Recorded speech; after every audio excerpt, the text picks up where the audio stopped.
pumayag ka maging Mrs. Aquino. Nagpapasalamat ako sa nasa itaas dahil hindi niya ako binigo. Nagdasal ako ng kapayapaan at yun ang binigay niya sa pagkatao mong mahal. Salamat, mahal, dahil simula sa araw na to, binibigyan mo ako ng pahintulot na buwisigin ka sa araw-araw. Binibigyan mo ako ng pahintulot na marinig ang magarapong halakak mo at mga kwento. At higit sa lahat, binibigyan mo ako ng pagkakataon na piliin ka sa araw-araw. Hindi ko maipapangakong ngiti ang palaging madadala ko sa buhay mo. Ang maipapangako ko ay kapag nanood na ang mga damdamin natin sa sama ng loob sa isa't isa, kapag may mga araw na hindi nabantay ang pamamahal natin dalawa, hindi ko pa rin makakalimutan na mahalin ang pagkatao mo, pahalagahan ang pagkababae mo, at ingatan ang puso mo. Simula sa araw na ito, hindi ka na mag-iisa. Palagi ka na may kasangga.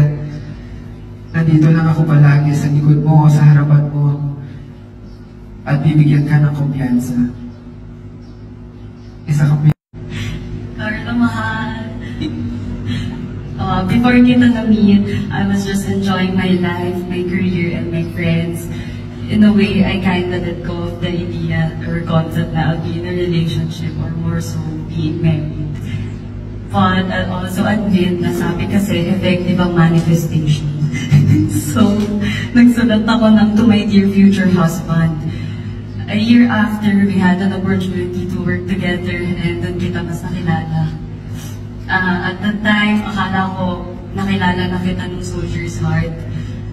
Nakita ko nun yung character na responsible ka kasi hindi ka namin nakasama. Kuyang-kuya ka sa lahat. At lagi ka lang naglalaba or nag-workout.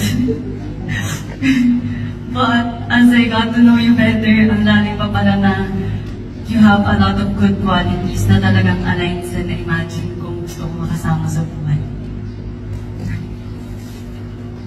Nakita mo yung goals mo, align sa goals ko, and yung pagiging family-oriented mo, kung paano mo kami alagaan, and kung paano ka selfless when it comes to your loved ones.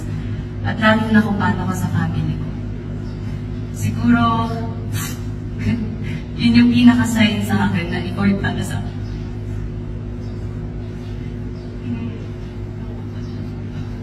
Announce Carlo Jose Liwanag Aquino and April Rose Dizon Mackenzo, husband and wife, in the name of the Father, and of the Son, and the Holy Spirit. Amen. Palakpakan muna. We will our husband as Mr. and Mrs. Carlo and April Aquino.